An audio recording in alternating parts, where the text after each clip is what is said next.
I've always been intrigued by meal delivery services, so when I started seeing ads for Hungryroot, I decided to give it a try. Hungryroot isn't your standard meal kit service. It's more like a personalized online grocery meets recipe suggestion box.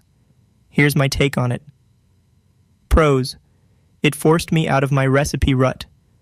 I'm a creature of habit, often cooking the same boring meals. Hungryroot nudged me to try new flavors and ingredients I never would have picked myself. Super convenient.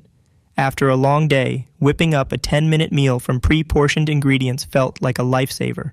Plus, fewer grocery trips were a perk. Surprisingly healthy. Their emphasis on whole foods, veggies, and lean proteins made me feel good about what I was eating. Customizable. The initial quiz let me tailor Hungryroot to my dietary needs and preferences, which was a big plus. Cons, pricey.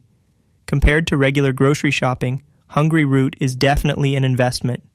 Not for gourmet cooks. If you love getting creative in the kitchen, the simplicity of the recipes might feel underwhelming. Some portion sizes were small. A few times I had to supplement meals to feel fully satisfied.